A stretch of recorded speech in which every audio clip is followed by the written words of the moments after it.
Hello दोस्तों, स्वागत है बिहार लाइब्रेरियन महा मैराथन क्लास में आपका। जैसे कि आज स्पेशल प्रीवियस ईयर क्वेश्चन करवाया जा रहा है। एनबीएस, केबीएस और डीएसएसबी का प्रीवियस ईयर क्वेश्चन है। यूनिट 1 से लेके यूनिट 5 तक आपका आज का क्लास कंप्लीट किया जाएगा। 100 क्वेश्चन है टोटल। बिहार स्टेट को ध्यान में रखते हुए आज का 100 एमसीक्यू किया जा रहा है, वन लाइनर क्वेश्चन। तो फिलहाल आज स्टार्ट करते हैं आज का पहला सवाल। वीडियो को लाइक और शेयर करते हुए और ख़ास तौर पे अंत तक जुड़े रहें मेरे साथ। पहला क्वेश्चन है, सूचना, डेटा और ज्ञान में किसका अर्थ सबसे व्यापक है? किसका अर्थ सबसे ज़्यादा व्यापक है? तो याद रखिएगा, ये खास तौर पे अभी रेलवे में कुछ दिन पहले अभी जो एग्ज़ाम हुआ था 12 सितंबर को, ये पहला सवाल था। याद रखिएगा, ये पहला सवाल था रेलवे का।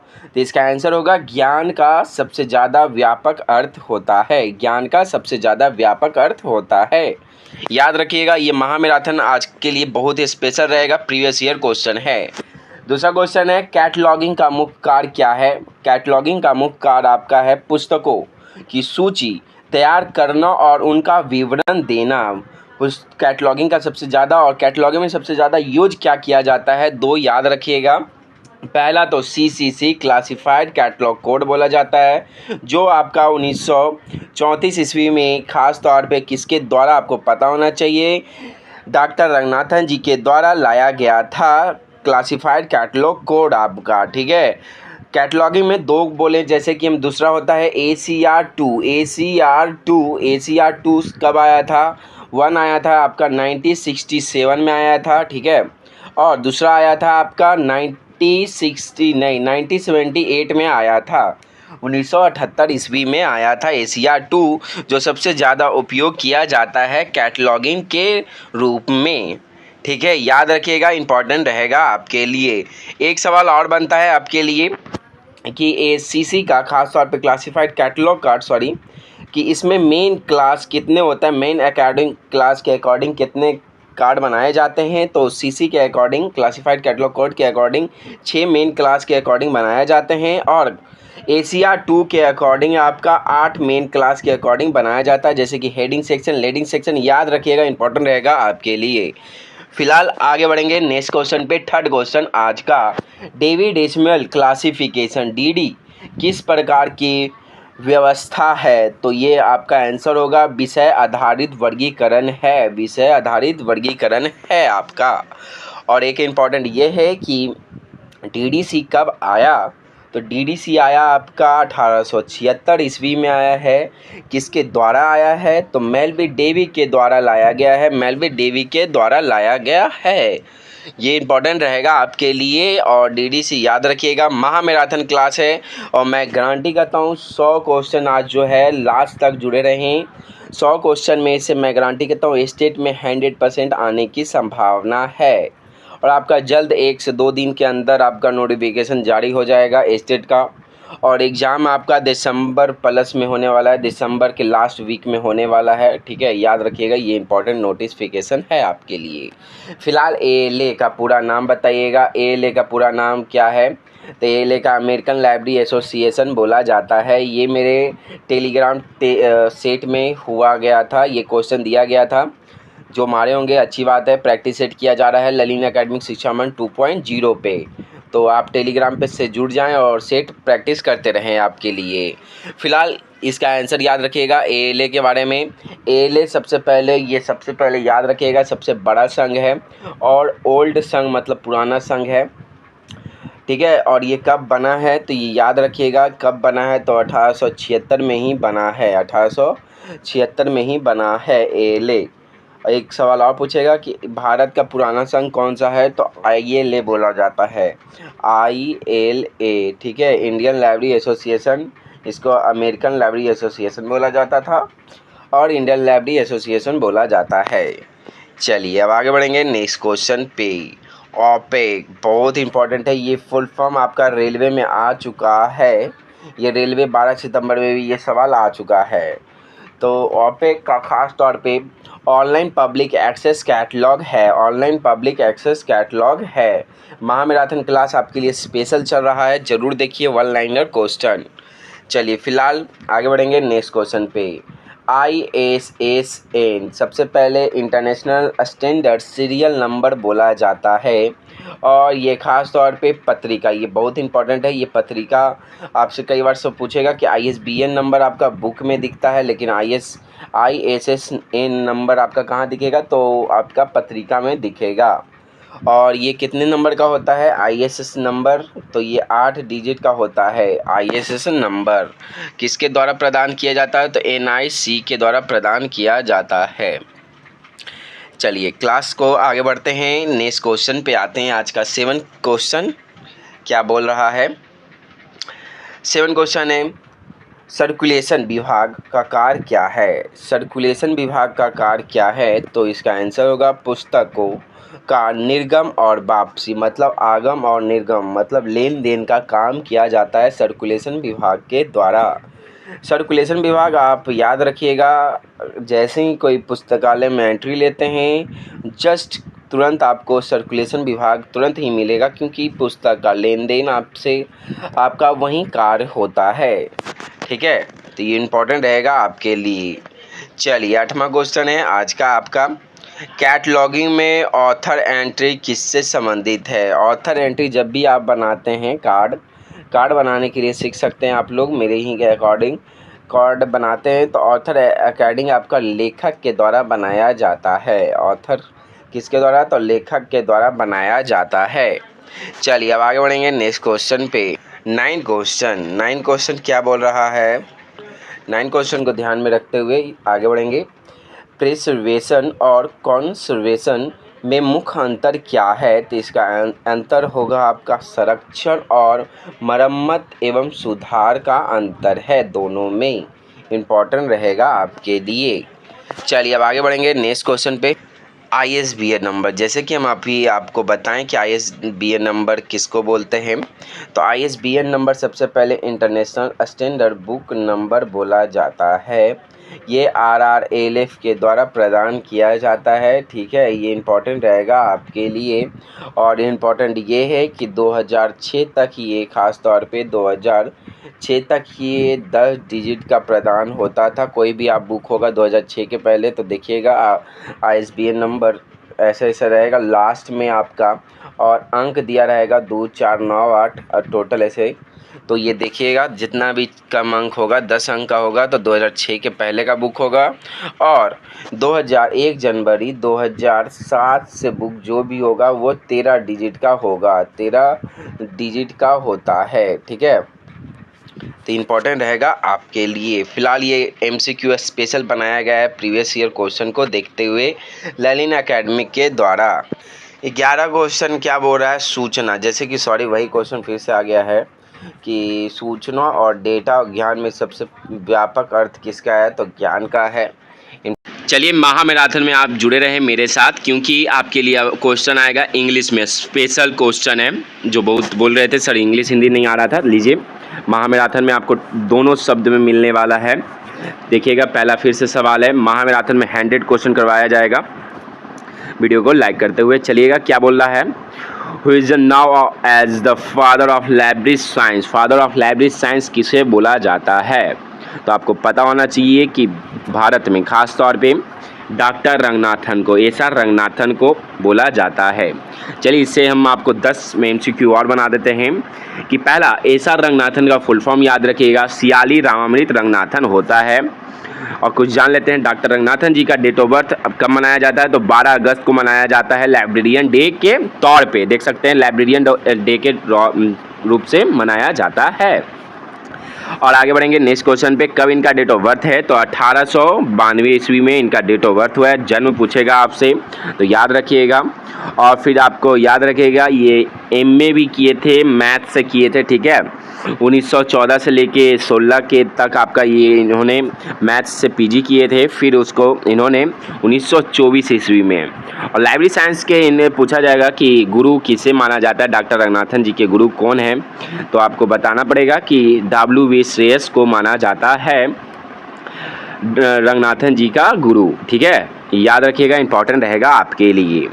चलिए अब आगे याद करेंगे, जैसे कि 5 लॉ 1924 के बाद आए थे डॉक्टर रंगनाथन, तो 5 लॉ 1928 में प्रकाशित किए थे। ठीक है, प्रकाशित हुआ था 1931 ईस्वी में प्रकाशित हुआ था, परंतु बना कब था तो 1928 ईस्वी में इन्होंने पूर्णतः बना दिया था, लेकिन प्रकाशित हुआ था 1931 ईस्वी में प्रकाशित हुआ था।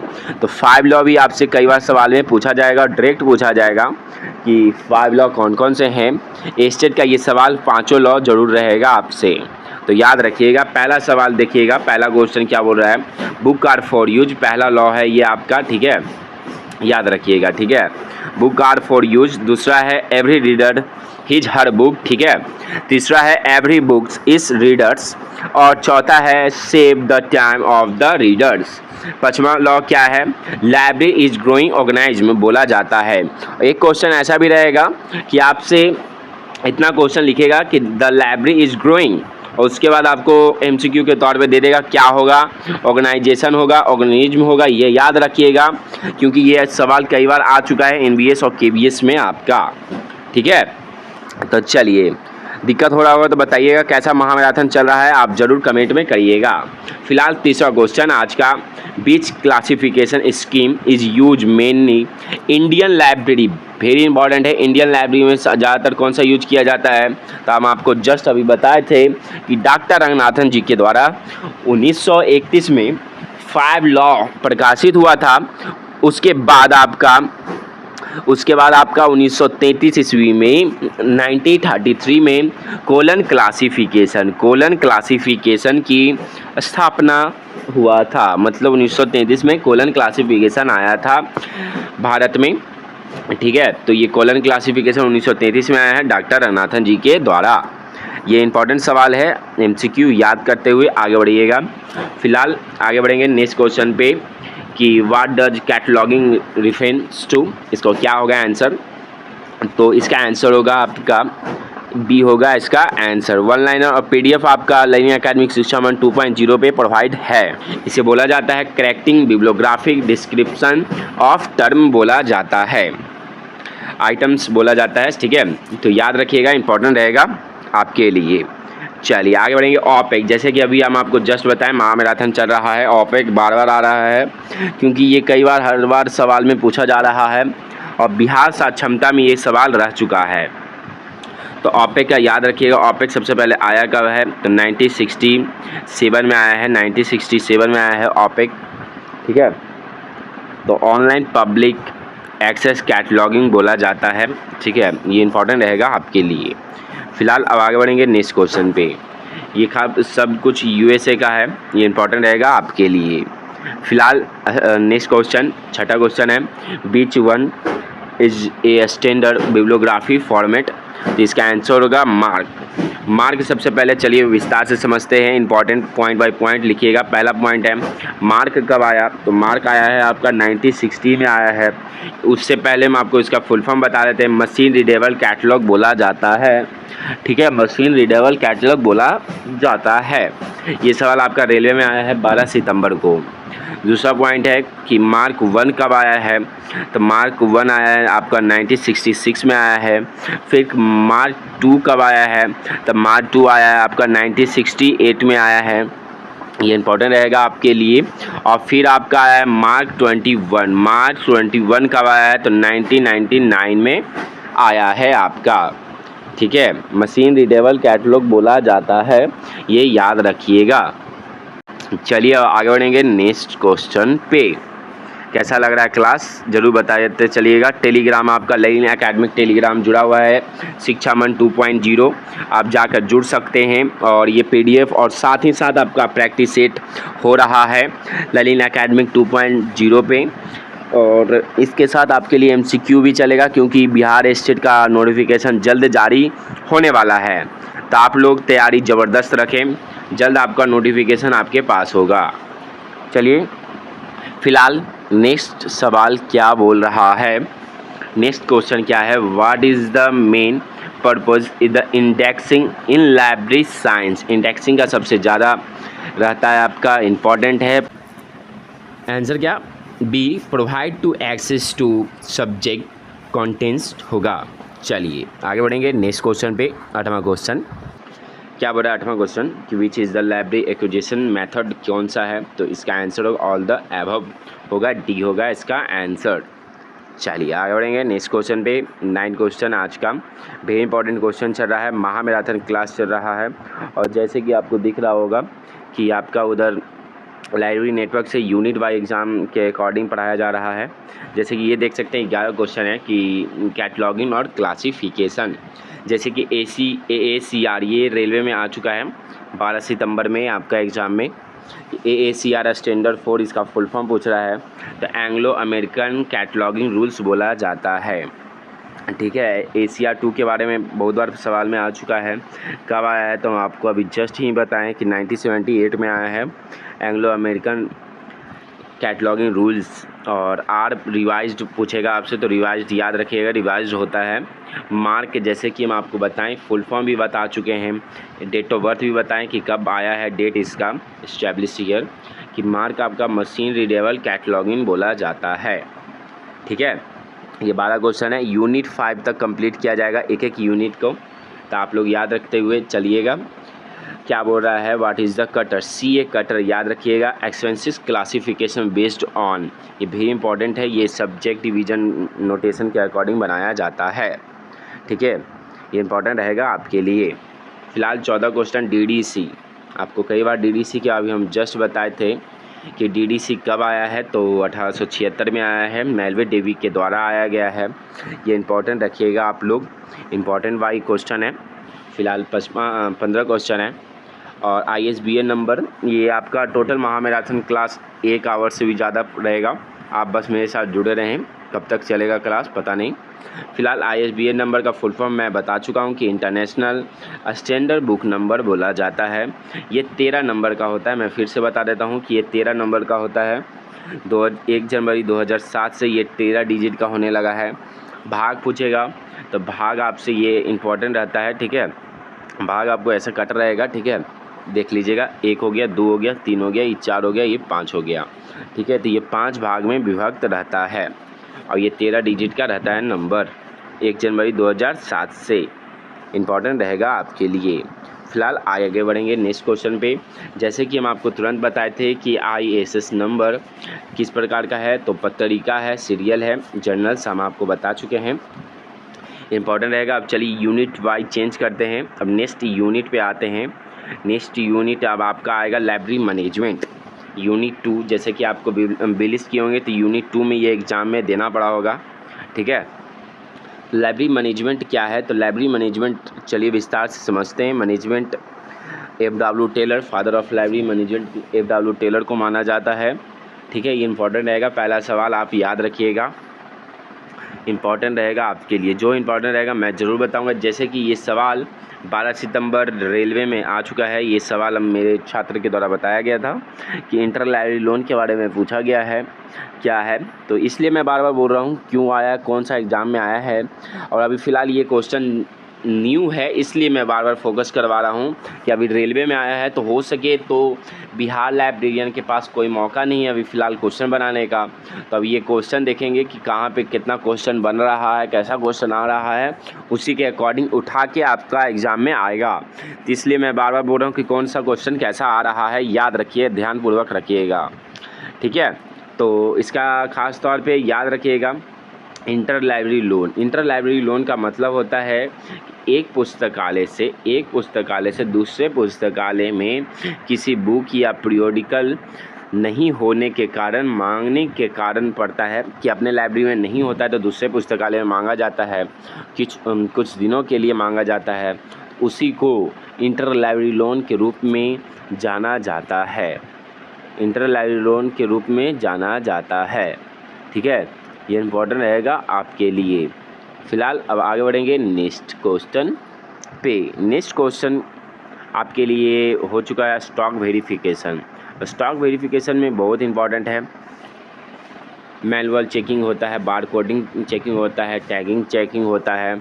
स्टॉक वेरिफिकेशन आपका इसलिए करवाया जाता है, साल में एक बार करवाना अनिवार्य रहना चाहिए हर लाइब्रेरी में। जैसे कि आप दिवाली में घर साफ़ करते हैं हर बार, उसी तरह लाइब्रेरी में भी सफाई ज़रूरी है। सफाई का मतलब होता है कि बुक का चेक करना।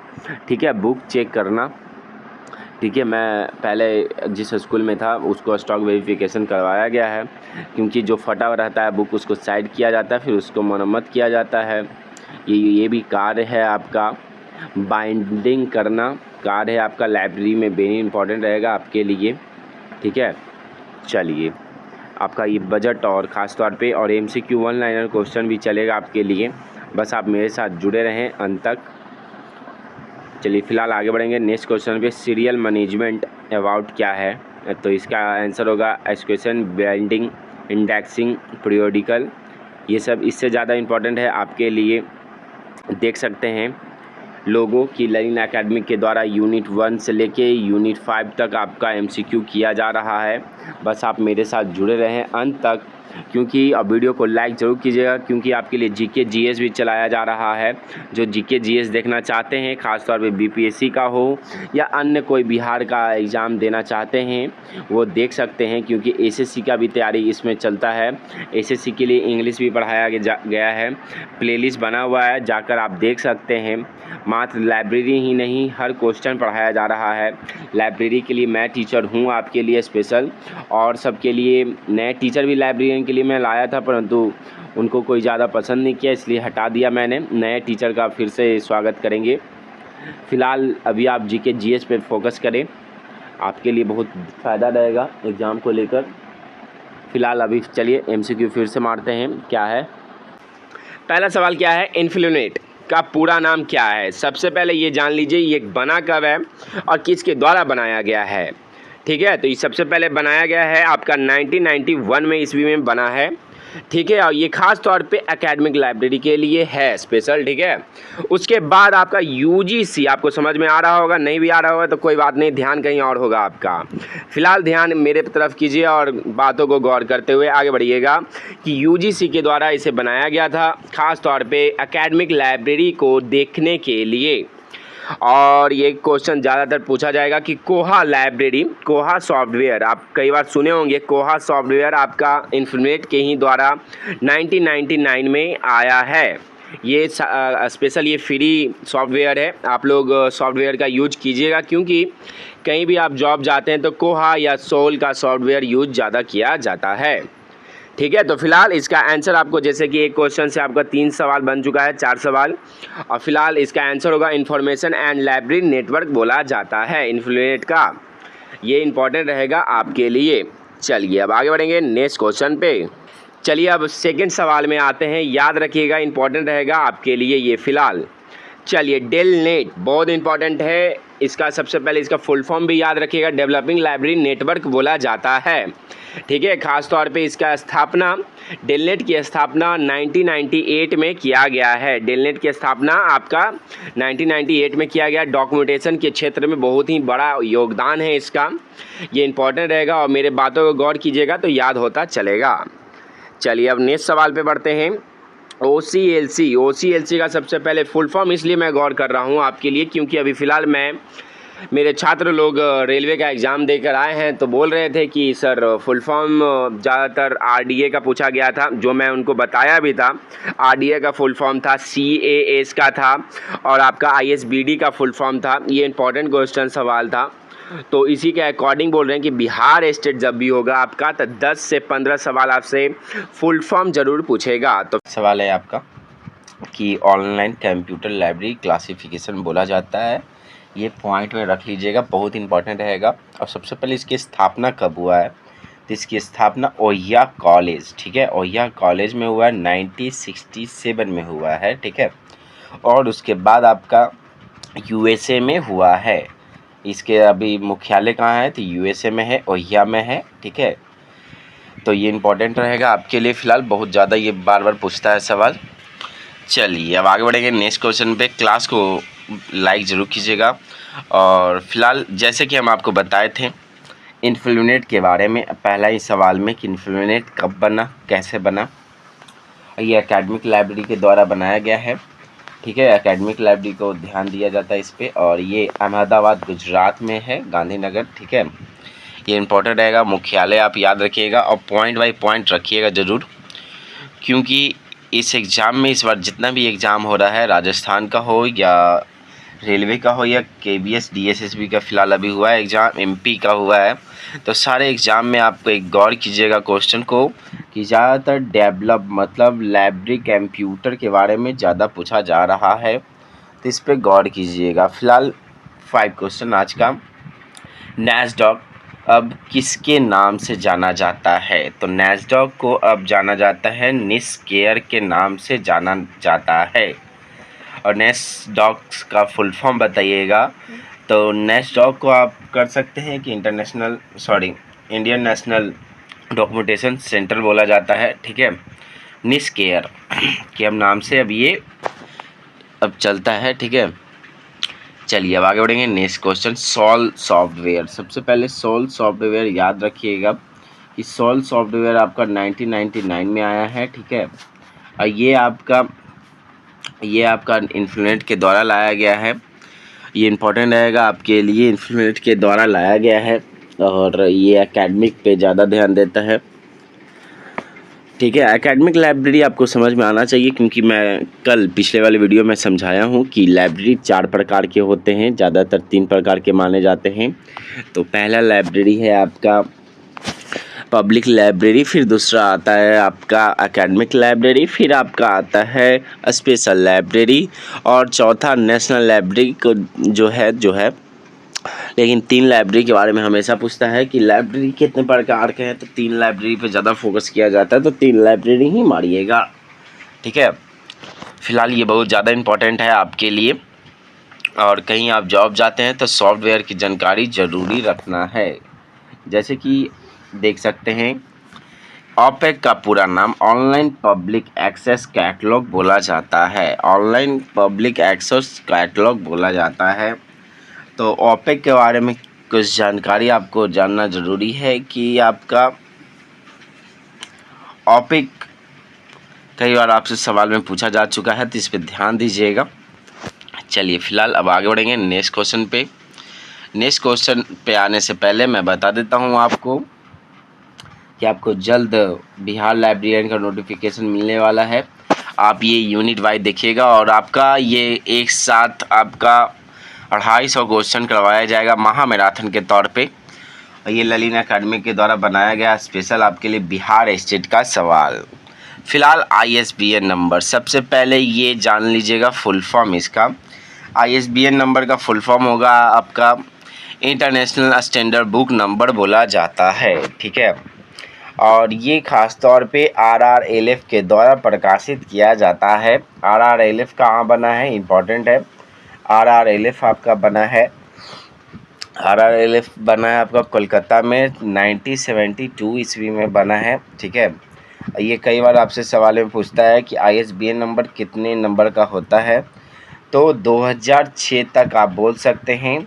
2006 तक ये 10 डिजिट का हुआ करता था, परंतु अब ये 1 जनवरी, ठीक है, 1 जनवरी 2007 से आपका ये अब 13 डिजिट का होने लगा है। और भाग पूछेगा तो 5 भाग में ये प्रकाशित होता है, ठीक है। तो ये इम्पोर्टेंट रहेगा आपके लिए फ़िलहाल। और चलिएगा अब आगे बढ़ेंगे नेक्स्ट क्वेश्चन पे।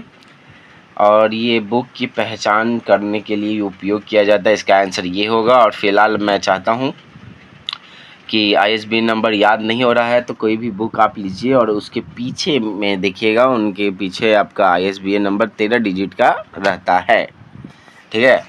चलिए अब आगे बढ़ेंगे नेक्स्ट क्वेश्चन पे।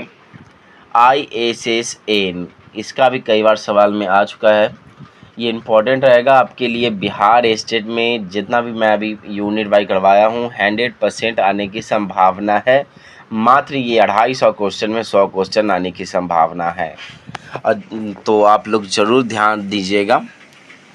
फ़िलहाल ISS नंबर, तो इसका फुल फॉर्म होता है, इसका भी फुल फॉर्म आपका इंटरनेशनल स्टैंडर्ड सीरियल नंबर बोला जाता है, ठीक है। ये जर्नल की पहचान करता है और ये 8 ही नंबर का डिजिट का होता है। ये 8 नंबर का प्रकाशित करता है, 8 नंबर का होता है और इसका NIC के द्वारा प्रकाशित किया जाता है, ठीक है। ये इम्पोर्टेंट रहेगा आपके लिए। और जो मैं बता रहा हूँ ये लिखते चलिएगा। एक सवाल से आपका 4-5 सवाल मैं एक्स्ट्रा बता दे रहा हूँ।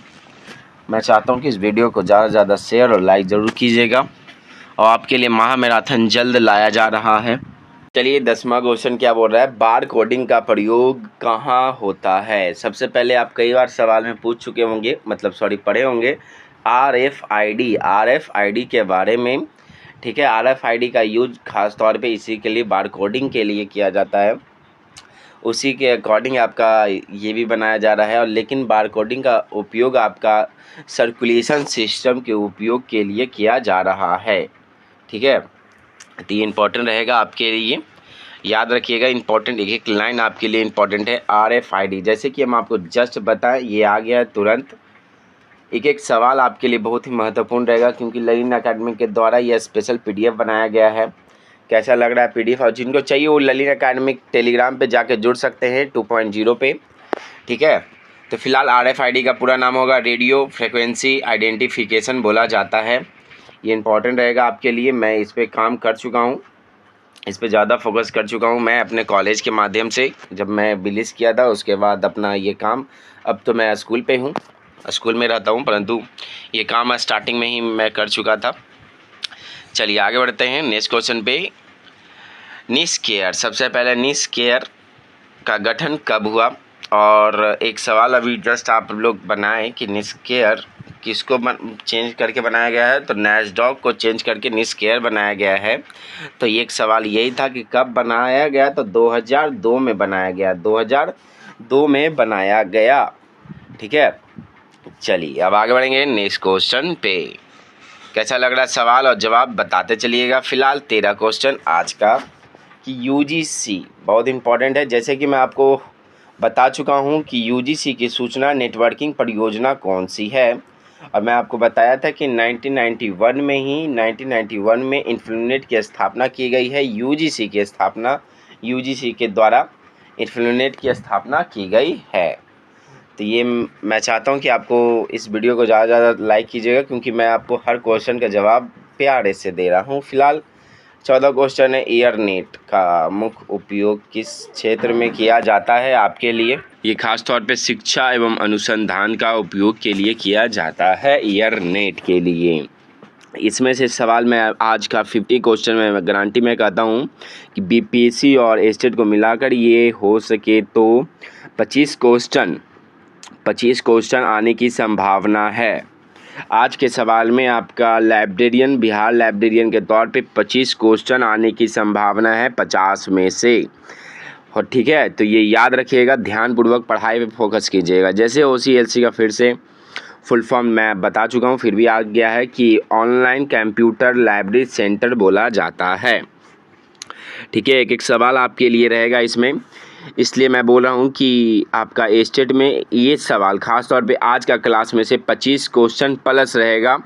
तो ध्यानपूर्वक आज का क्लास देखिएगा, जो नहीं देख रहे हैं उनको शेयर कर दीजिएगा। फिलहाल नेक्स्ट क्वेश्चन क्या बोल रहा है, शोध प्रबंधों की डिजिटल रिपोजिटरी कौन सी है।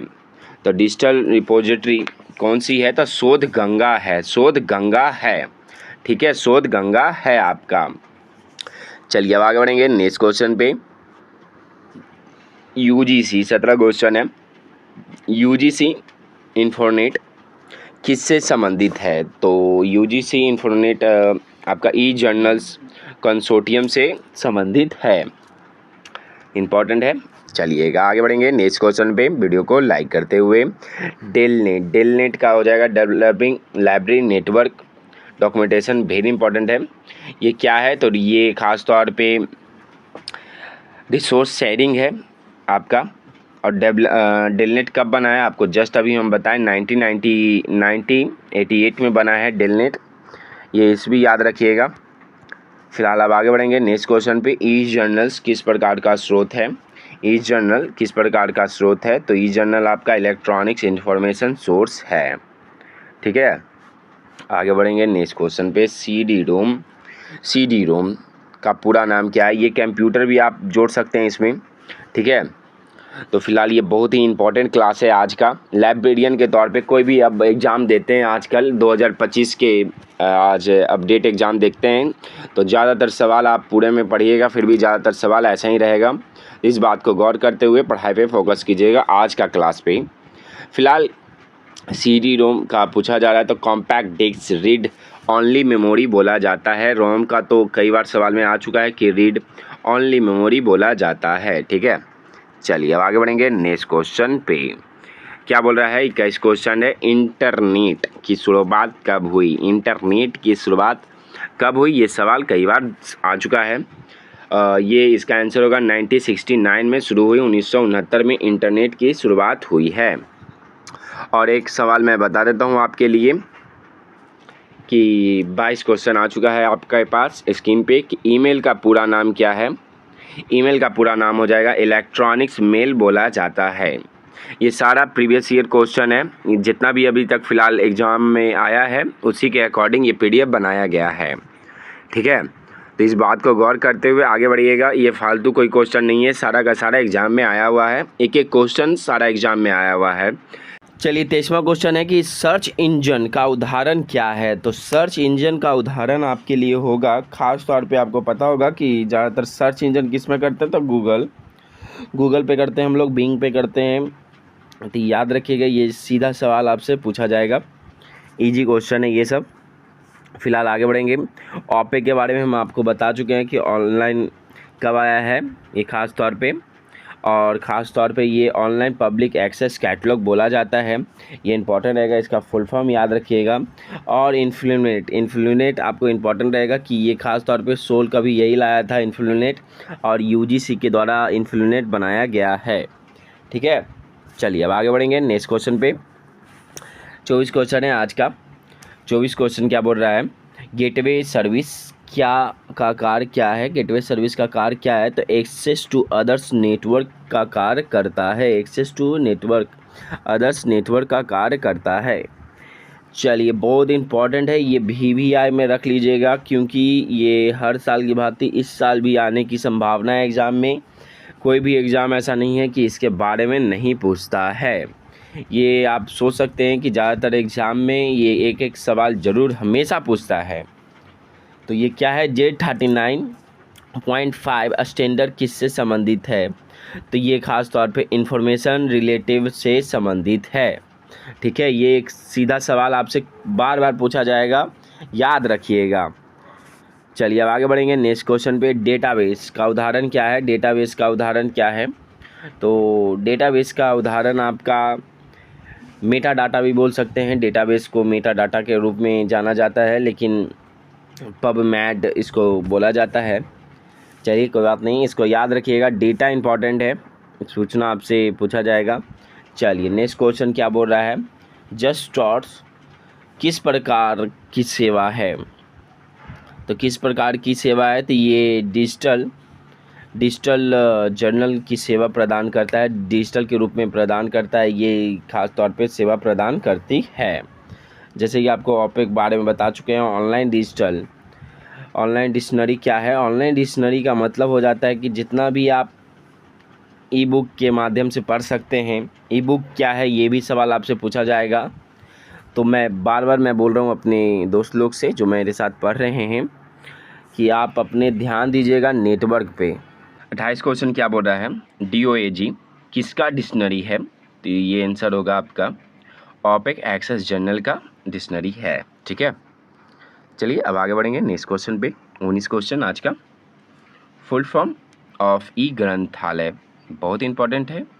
सबसे पहले ई ग्रंथालय ये क्या है? तो ई ग्रंथालय आपका इलेक्ट्रॉनिक ग्रंथालय है। ठीक है, ये याद रखिएगा आप। चलिए आगे बढ़ेंगे नेक्स्ट क्वेश्चन भी। ये छोटा छोटा सवाल लग रहा होगा, परंतु ये सवाल आपसे सीधा सवाल आपसे पूछा जाएगा एग्जाम में, तो इस बात को गौर कीजिएगा। तो क्लब कंप्यूटरिंग का उपयोग किसमें किया जाता है? तो ये खास तौर पे डिजिटल लाइब्रेरी सर्विस के लिए किया जाता है। आज के युग में डिजिटल लाइब्रेरी का ज़्यादा महत्व है। ठीक है, तो फिलहाल अब आगे बढ़ेंगे नेक्स्ट क्वेश्चन पे। नेक्स्ट क्वेश्चन क्या बोल रहा है, 28 क्वेश्चन कंप्लीट हो चुका है, 30 क्वेश्चन आज, और 31 क्वेश्चन है। 31 से 40 क्वेश्चन में हम लोग आ रहे हैं। ब्लॉग किसका उदाहरण है? ब्लॉग किसका उदाहरण है? तो वेब 2.0 टूल्स का उदाहरण है। चलिए अब आगे बढ़ेंगे। एक एक लाइन मैं चाहता हूँ बस वीडियो को लाइक ज़रूर कीजिएगा।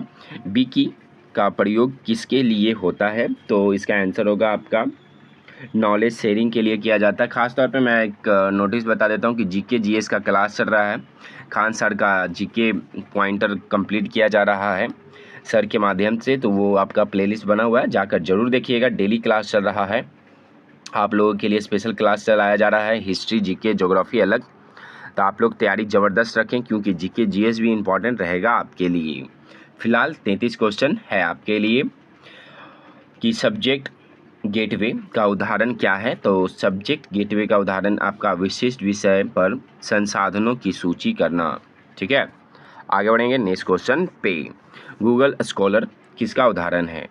तो इसका आंसर होगा स्कॉलर सर्च इंजन का उदाहरण है। ठीक है, चलिए आगे बढ़ेंगे नेक्स्ट क्वेश्चन पे। फटाफट आपको 50 क्वेश्चन कराया जा रहा है ललिन एकेडमी के द्वारा, आपको फटाफट 50 क्वेश्चन।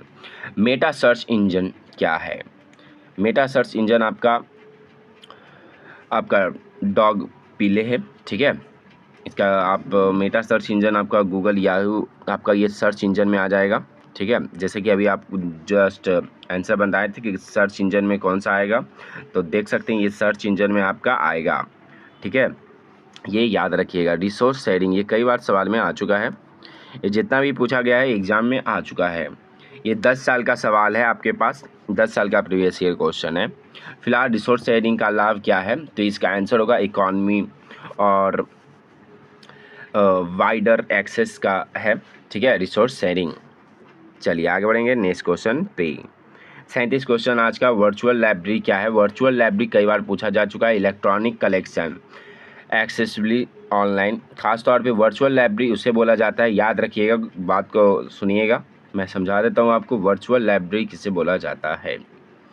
वर्चुअल लाइब्रेरी का सबसे इम्पोर्टेंट कार्य होता है आपका ये खासतौर पे इलेक्ट्रॉनिक्स, जैसे कि ई-PDF हो गया आपका, या इंटरनेट के माध्यम से जितना भी सुविधा प्रदान किया जाता है, तो उसको आप खास तौर पे ये 24 घंटा आपके लिए एलिजिबल रहता है। और ये इम्पॉर्टेंट ये है कि आपका जितना भी वर्चुअल लाइब्रेरी, मतलब आप इंटरनेट के माध्यम से जितना भी आप प्रदान करते हैं इंफॉर्मेशन, या ई-बुक हो या PDF हो या इत्यादि, उसको आप वर्चुअल लाइब्रेरी के तौर पे देख सकते हैं। ठीक है, चलिए आगे बढ़ेंगे नेक्स्ट क्वेश्चन पे। ओपन सोर्स लाइब्रेरी सॉफ्टवेयर क्या है? तो ओपन सोर्स लाइब्रेरी सॉफ्टवेयर क्या है? ओपन का ये बार बार इसलिए पूछा जा रहा है कि ये कोहा एक ऐसा सॉफ्टवेयर है जो फ्री है, आप यूज कर सकते हैं। लैपटॉप है तो इसको आप कोहा आप डेमो लीजिएगा। कोहा डेमो आप सर्च कीजिए, आ जाएगा आपके लिए गूगल पे। ठीक है, तो कोहा डेमो का उपयोग आप अन्य जितना भी फ्रेशर लाइब्रेरियन हैं, बिलीज करने वाले या जितने भी हैं, वो कोहा का उपयोग कर सकते हैं कोई भी डेमो के तौर पे। तो कोहा डेमो रहेगा, आप सर्च कीजिएगा तो आ जाएगा। ठीक है, मैं पहली बार इसी का उपयोग किया था, सीखा था सॉफ्टवेयर इसी के माध्यम से। चलिए अब आगे बढ़ेंगे। ये सब सॉल्व में आपका खास तौर पे आपका पैसा लगाना पड़ता है, ये पैसा के माध्यम से थोड़ा लेना पड़ेगा आपको। ठीक है, CDS और IS आपसे कई बार पूछा जाएगा कि यूनेस्को के द्वारा बनाया गया है, इस सवाल में आ चुका है। जस्ट ओ हो अभी हम तुरंत बताएं, ये जस्ट आंसर आ गया है। देख सकते हैं, आपको एक एक पॉइंट नहीं छोड़ रहे हैं, एक एक पॉइंट आपके लिए इंपॉर्टेंट रख रहे हैं कि CDS और IS किस संगठन के द्वारा विकसित किया जा रहा है। मैं इसलिए ध्यानपूर्वक पढ़ा रहा हूं क्योंकि ये 100% गारंटी है कि इस आज के क्लास में 50% क्वेश्चन आने की संभावना है। नहीं तो ऐसा रहता तो 100% भी आ सकता, परंतु कम क्वेश्चन देगा, इसलिए जितना भी देगा इसी में से देगा। इसलिए मैं बोल रहा हूँ कि इसको आज वीडियो को अच्छे से पढ़ाई कीजिएगा, क्योंकि आपके लिए बहुत ही फ़ायदा रहेगा। जैसे कि यूनेस्को के द्वारा अभी हम आपको बताएं कि ये इसकी स्थापना की गई है। चलिए आगे बढ़ेंगे नेक्स्ट क्वेश्चन पे। इंफॉर्मेशन रिलेटेबल का उद्देश्य क्या है? तो ये सही जानकारी सही समय पर सही उपयोगकर्ता तक पहुंचाना इसको कहलाता है। आज का 40 क्वेश्चन हो चुका है। मैं चाहता हूं इस वीडियो को लाइक ज़रूर कीजिएगा। डेलनेट के जैसे कि हम आपको बताएं कि 1988 में ये बना है। ठीक है, और यूनियन कैटलॉग इसको खास तौर पे किया जाता है उपयोग। चलिए आगे बढ़ेंगे। ईयरनेट की शुरुआत किस वर्ष हुई है? ईयरनेट की शुरुआत किस वर्ष हुई है? तो ईयरनेट की शुरुआत 1986 में हुई है, 1986 में हुई है, 1986 में हुई है, 1986 में हुई है। चलिए आगे बढ़ेंगे नेक्स्ट क्वेश्चन पे। इंडियन लाइब्रेरी ऑटोमेशन के लिए सबसे अधिक प्रयोग किया जाने वाला सॉफ्टवेयर कौन सा है? तो सबसे ज़्यादा प्रयोग आपका सोल का उपयोग किया जाता है। हर आप कोई कॉलेज हो या लाइब्रेरियन हो, ये सोल का उपयोग किया जाता है। चलिए आगे बढ़ेंगे नेक्स्ट क्वेश्चन पे। गूगल बुक सर्विस किसका उदाहरण है? गूगल बुक सर्विस किसका उदाहरण है? तो आपका ये डिजिटल लाइब्रेरी का उदाहरण है, डिजिटल लाइब्रेरी का उदाहरण है गूगल बुक। और मैं एक बात बता देता हूँ कि आपका फाइट बहुत ही गजब होने वाला है, क्योंकि लाइब्रेरी के साइंस के तौर पे बहुत ही ऐसे हैं कि आप सोच नहीं सकते कितना भीड़ है। 5 लाख से भी ज़्यादा फॉर्म गिरने वाला है, तो आप लोग तैयारी ज़बरदस्त रखें, क्योंकि आपका 6,500 पोस्ट आने की संभावना है। ऐसे 10,000 था, परंतु 6,500 पे पोस्ट लिया जा रहा है, तो ध्यानपूर्वक पढ़ाई पे फोकस कीजिएगा। फिलहाल आज का सवाल शोध गंगा आपसे कई बार पूछता है, शोध गंगा हो या गंगोत्री। शोध गंगोत्री भी आपसे कई बार सवाल में रहता है, किन फिल्मनेट के द्वारा बनाया गया है। ठीक है, चलिए अब आगे बढ़ेंगे नेक्स्ट क्वेश्चन पे। चलिए क्या बोल रहा है? PURL का पूरा फुल फॉर्म पूछ रहा है। पूरा फुल फॉर्म, इसका फुल फॉर्म देख सकते हैं, आता है पर्सिस्टेंट इंफॉर्मेशन रिसोर्स लोकेटर बोला जाता है। याद रखिएगा, ये ऑप्शन आपको सही का उत्तर भी दिखा रहे हैं। ठीक है, और आपके लिए स्पेशल क्लास लाया जाएगा, आपका 50 यूनिट महामैराथन इसके बाद आ रहा है आपके लिए। आप लोग ध्यानपूर्वक पढ़ाई पे फोकस कीजिएगा। DOI का पूरा नाम क्या है? डिजिटल ऑब्जेक्ट आइडेंटिफायर बोला जाता है। महामैराथन जरूर देखिएगा, ये मैं पढ़ाने वाला हूँ एक बार में ही, एक दिन में कंप्लीट मैं करने वाला हूँ 250 क्वेश्चन। तो याद रखिएगा, 5 यूनिट एक ही दिन में कंप्लीट किया जाएगा। ठीक है, तो चलिए मेटा डाटा का कार्य क्या है?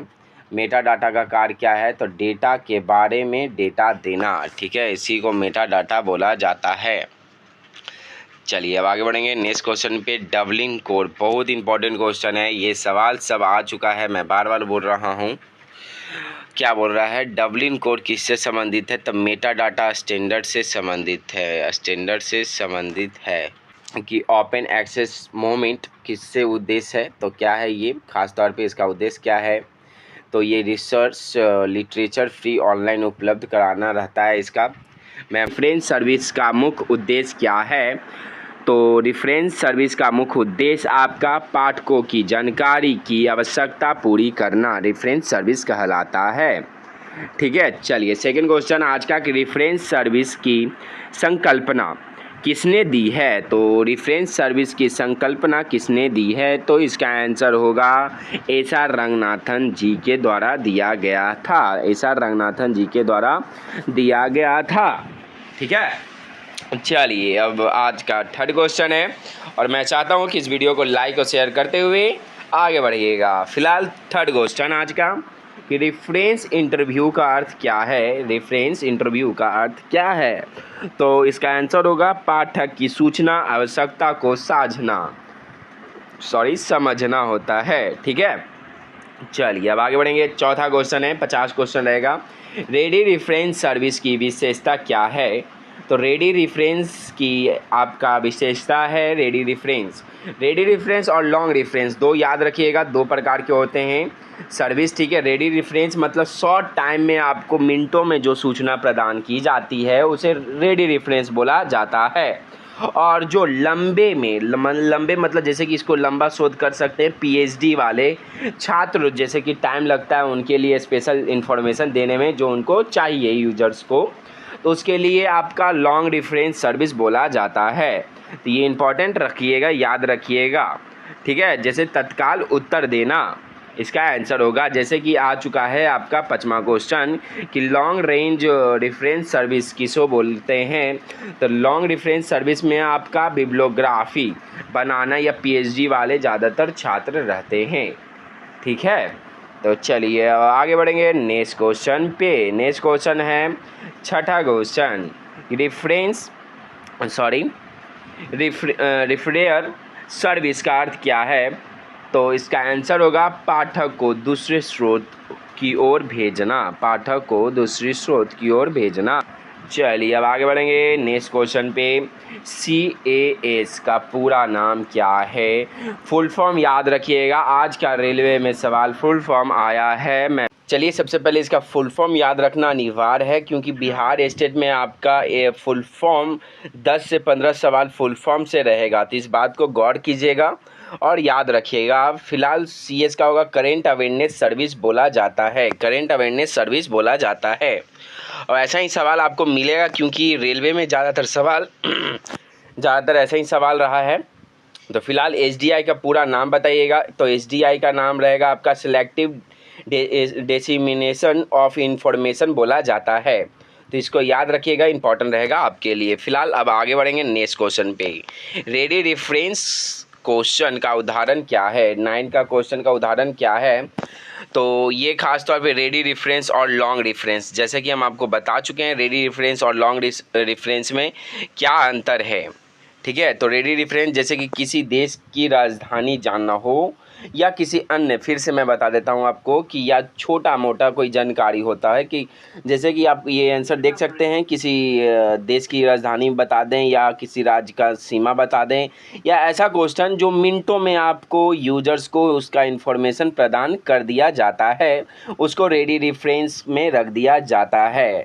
और जैसे कि आपको यहाँ पे दिख रहा है, शोध करती है हुई पुस्तक या 10 वर्षों के आंकड़े, ये सब जितने भी आपको दिख रहे हैं ये सब PhD करने वाले हैं, तो इसको आप लॉन्ग रेफरेंस सर्विस में रखिएगा, लॉन्ग रेफरेंस सर्विस में रखिएगा। ठीक है, क्योंकि रेडी रेफरेंस और लॉन्ग रेफरेंस सर्विस रहता है, और ये 2 सवाल ज़रूर पूछेगा आपसे बिहार स्टेट में। और जल्द ही आपका नोटिफिकेशन जारी होने वाला है, आप लोग तैयारी ज़बरदस्त कर दें, क्योंकि हो चुका है नोटिफिकेशन जारी। ठीक है, तो बस आपको नोटिफिकेशन मिलते ही आपको ललिन एकेडमी के द्वारा नोटिफिकेशन बता दिया जाएगा। फिलहाल 10वां क्वेश्चन आज का वीडियो को लाइक करते हुए कि बिब्लियोग्राफी का मुख्य उद्देश्य क्या है? तो बिब्लियोग्राफी का मुख्य उद्देश्य क्या है?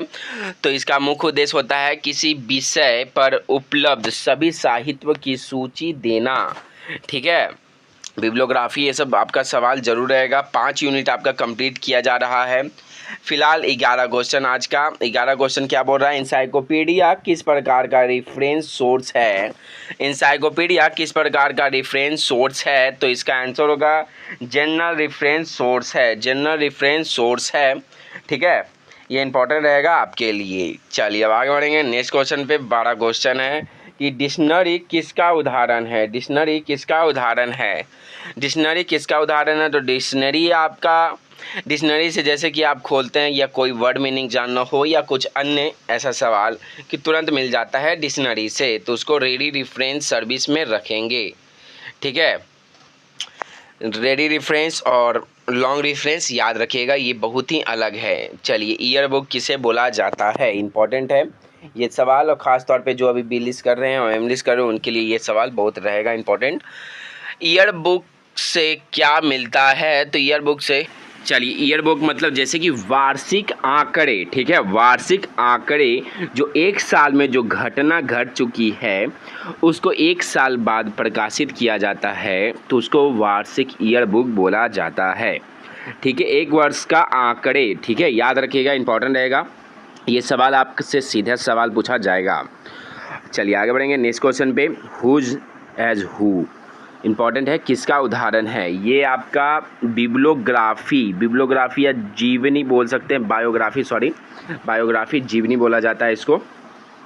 बायोग्राफी मतलब किसके जीवन काल के बारे में, किसी के जीवन काल के बारे में बताना, उसको मतलब हुज हु रहता है। एक सवाल आपसे मैं पूछता हूँ कि हुज हु किसके द्वारा प्रदान किया जाता है? ठीक है, ये किस संस्था के द्वारा ये प्रदान किया जाता है? ठीक है, और चलिए आगे बढ़ेंगे नेक्स्ट क्वेश्चन पे। जोग्राफिकल सोर्स आप जानते हैं, भौगोलिक के बारे में ज़्यादा जानकारी आपको जोग्राफिकल सोर्स। डिक्शनरी भी आपको पता है, इंसाइक्लोपीडिया ब्रिटेन का हो या अमेरिकन, आपका ये दोनों का इंपॉर्टेंट रखिएगा, कितने खंडों में प्रकाशित है और कब प्रकाशित हुआ है इंसाइक्लोपीडिया, आपके लिए हमेशा ये इंपॉर्टेंट रहेगा। एटलस, जैसा कि ये सवाल आपसे, ये ज़्यादातर आपका बिहार स्टेट को लेकर है। ठीक है, बिहार स्टेट को लेकर ये क्वेश्चन है MCQ 50। एटलस, ऐसा सवाल सिर्फ आपको बिहार स्टेट में ही मिलेगा, BPSC में उम्मीद मत लगाइएगा कि ऐसा सवाल रहेगा। ठीक है, तो फिलहाल इसका आंसर होगा जोग्राफिकल के बारे में। एटलस आप कई बार सुने होंगे कि एटलस में आपका जोग्राफिकल सोर्स का जानकारी रहता है। ठीक है, तो चलिए 16 क्वेश्चन आज का। 16 क्वेश्चन है गजेटियर किसका रेफरेंस सोर्स है। तो गजेटियर आपका जोग्राफिकल भौगोलिक ही स्रोत है। ठीक है, सोर्स आपका रेफरेंस सोर्स के अंतर्गत आता है गजेटियर। ठीक है, अब आगे बढ़ेंगे नेक्स्ट क्वेश्चन पे। नेक्स्ट क्वेश्चन पे आने से पहले मैं बता देता हूँ कि BPSC में जो भी टीचर बोलता है कि ऐसा सवाल आएगा तो वो आपका भ्रम है, वो गलत दिशा दे रहा है आपको, क्योंकि ऐसा सवाल आपको 100 में से BPSC में मैं बता रहा हूँ कि 80 क्वेश्चन में से ऐसा सवाल आपसे मात्र 20 सवाल ही पूछेगा। ठीक है, ज़्यादा उम्मीद मत लगाइएगा। और ललिन एकेडमी के द्वारा आपको सच बताया जा रहा है, 80 में से 20 ही क्वेश्चन ऐसा सवाल रहेगा। और हाँ, ये स्टेट में बोल सकते हैं तो 100% क्वेश्चन ऐसा ही आएगा। कैसा आएगा BPSC में मैं बता दूंगा, बस आप मेरे साथ जुड़े रहें। फिलहाल 17 क्वेश्चन पे लगे रहें, स्टेट अभी क्वालिफाइड कीजिएगा आप। 5 लॉ ऑफ लाइब्रेरी साइंस में रेफरेंस सर्विस किससे संबंधित है। तो इसका आंसर होगा रेडी इज़ द सेंटर से संबंधित है। ठीक है, चलिए अब आगे बढ़ेंगे नेक्स्ट क्वेश्चन पे। 50 क्वेश्चन आपके लिए फैक्ट फिंडिंग प्रश्न का उत्तर किससे मिलेगा। तो इसका आंसर होगा रेडी रेफरेंस से ही मिलेगा, क्योंकि ये तुरंत आंसर देने का संभावना रखता है। ठीक है, चलिए इंसाइक्लोपीडिया बहुत इंपॉर्टेंट है। ब्रिटेनिका किस प्रकार का स्रोत है, तो आपको पता होना चाहिए, ये जनरल इंसाइक्लोपीडिया है। और एक बता देता है कि इंसाइक्लोपीडिया ब्रिटेनिका खास तौर पे ये आपका 3 भागों में विभक्त है, प्रोपीडिया और माइक्रोपीडिया, और माइक्रोपीडिया हो गया, प्रोपीडिया हो गया और प्रीपीडिया हो गया। ठीक है, तो ये 3 को याद रखिएगा आपसे, और तीनों आपसे पूछेगा कितने खंडों में विभक्त है, तो याद रखिएगा टोटल तीनों को मिलाकर 32 खंड में विभक्त है। ठीक है, 32 खंड में ये है तीनों भाग। चलिए अब आगे बढ़ेंगे नेक्स्ट क्वेश्चन पे। 20 क्वेश्चन आज का कि डिक्शनरी का कार्य क्या है। तो डिक्शनरी का कार्य है कि व्यक्तियों व संस्थानों का पता देना। ठीक है, चलिए अब आगे बढ़ेंगे नेक्स्ट क्वेश्चन पे। 21 क्वेश्चन है कि 21 क्वेश्चन क्या बोल रहा है। 21 क्वेश्चन को वीडियो को लाइक करते हुए आगे बढ़िएगा। ठीक है, AI मैनेक्स किस प्रकार का रेफरेंस सोर्स है। तो इसका आंसर होगा स्टैटिस्टिकल्स और एनुअल फैक्ट है। ठीक है, आप टेंशन मत लीजिएगा, मैं आपके लिए स्पेशल क्लास लाएंगे पर डे। अभी फ़िलहाल आप रोज़ रात 8 बजे 50 क्वेश्चन डेली कीजिएगा प्रैक्टिस सेट। फिलहाल क्या है नेक्स्ट क्वेश्चन, एब्स्ट्रैक्टिंग जर्नल्स में क्या दिया जाता है। तो इसका आंसर होगा लेखक का सारांश दिया जाता है। लेखक का सारांश दिया जाता है। चलिए नेक्स्ट क्वेश्चन पे आते हैं। नेक्स्ट क्वेश्चन क्या बोल रहा है, इंडेक्सिंग जर्नल्स का अर्थ क्या है। तो ये लेखक का विवरण और पृष्ठ संख्या से है। चलिए अब आगे बढ़ेंगे नेक्स्ट क्वेश्चन पे, फटाफट मैं करवाता चल रहा हूँ। बिब्लियोग्राफिक कंट्रोल का उद्देश्य क्या है। बिब्लियोग्राफिक कंट्रोल्स का उद्देश्य क्या है। तो ये सूचना स्रोत का संगठन है। सूचना स्रोत का संगठन है आपका। चलिए आगे बढ़ेंगे। 25 क्वेश्चन हो चुका है, आपको शॉर्ट टाइम में आपका 50 क्वेश्चन कंप्लीट कर दिया जाएगा। फिलहाल रेफरेंस लाइब्रेरियन की सबसे बड़ी स्किल क्या है। तो इसका आंसर होगा कम्युनिकेशन और सब्जेक्ट नॉलेज है। चलिए अब आगे बढ़ेंगे नेक्स्ट क्वेश्चन पे। 26 क्वेश्चन है कि फैक्ट फीडिंग प्रश्न का उदाहरण किसका है। तो भारत का पहला राष्ट्रपति कौन था, इसको यही आंसर रहेगा। ठीक है, तो आपके लिए इम्पोर्टेंट रहेगा। चलिए अब आगे बढ़ेंगे नेक्स्ट क्वेश्चन। चलिए अब नेक्स्ट क्वेश्चन पे आते हैं। 27 क्वेश्चन आज का क्या बोल रहा है, रिसर्च ऑर्डिनेट क्वेश्चन किस रेफरेंस सर्विस में आता है। तो फिलहाल इसका आंसर होगा आपका ये लॉन्ग रेफरेंस सर्विस में आता है। मैं कई बार बता चुका हूँ, रिसर्चर आपका खास तौर पे लॉन्ग रेफरेंस में ही आएगा। CAS करेंट अवेयरनेस सर्विस, जैसे कि हम आपको बताएं इसका क्या होगा, करेंट अवेयरनेस सर्विस। तो इसका आंसर जान लीजिएगा, इसका मतलब क्या होता है। CS का मैं आपको लिख देता हूँ।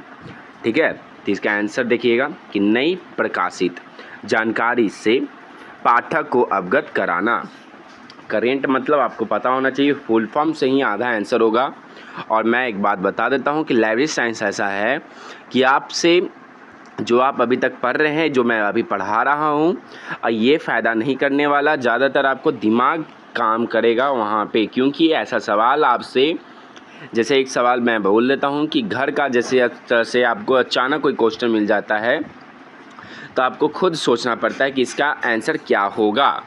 मतलब आपका टीचर एप्टीट्यूड का फोकस थोड़ा ध्यान दीजिएगा, क्योंकि ऐसा ही सवाल आपसे पूछेगा कि बच्चा को किस तरह से बुक देना चाहिए, तो और ऑप्शन इस तरह से रहेगा कि आपको खुद ही बताना पड़ेगा।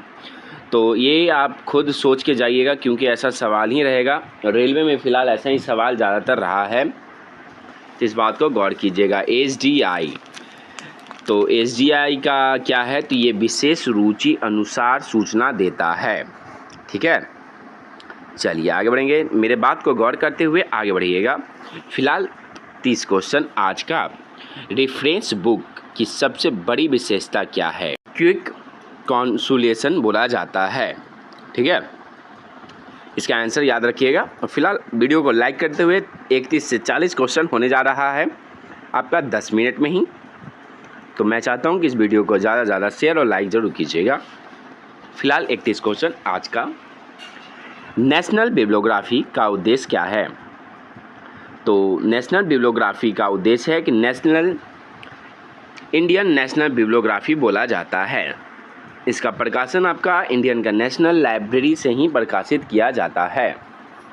ठीक है, चलिए अब आगे बढ़ेंगे नेक्स्ट क्वेश्चन पे। चलिए 31 से 40 क्वेश्चन है। नेशनल बिब्लियोग्राफी का उद्देश्य, जैसे कि आपको पता चल गया होगा कि इंडियन नेशनल बिब्लियोग्राफी। आगे बढ़ेंगे नेक्स्ट क्वेश्चन पे। ऑक्सफोर्ड डिक्शनरी याद रखिएगा, बहुत ही इंपॉर्टेंट चल रहा है ये, बस आपके लिए स्पेशल ललिन एकेडमी के द्वारा PDF बनाया गया है। लाइब्रेरी ओरिएंटेशन प्रोग्राम का उद्देश्य क्या है? तो इसका आंसर होगा आपका नए उपयोगकर्ताओं को लाइब्रेरी सेवाओं में परिचित करवाना। मतलब इसका प्रिंटेड टाइपिंग मिस्टेक हो गया, परिचय करवाना होता है, करना होता है। ठीक है, चलिए आगे बढ़ेंगे नेक्स्ट क्वेश्चन पे। 33 क्वेश्चन। यूजर एजुकेशन में क्या आता है? यूजर एजुकेशन में आपका लाइब्रेरी पे इंपॉर्टेंट है, ऑर्गेनाइजेशन इंस्टीट्यूट आता है। ठीक है, इंपॉर्टेंट रखिएगा। चलिए आगे बढ़ेंगे नेक्स्ट क्वेश्चन पे। आज का 34 क्वेश्चन है कि रेफरेंस सर्विस की पहली स्टेप क्या है? तो इसका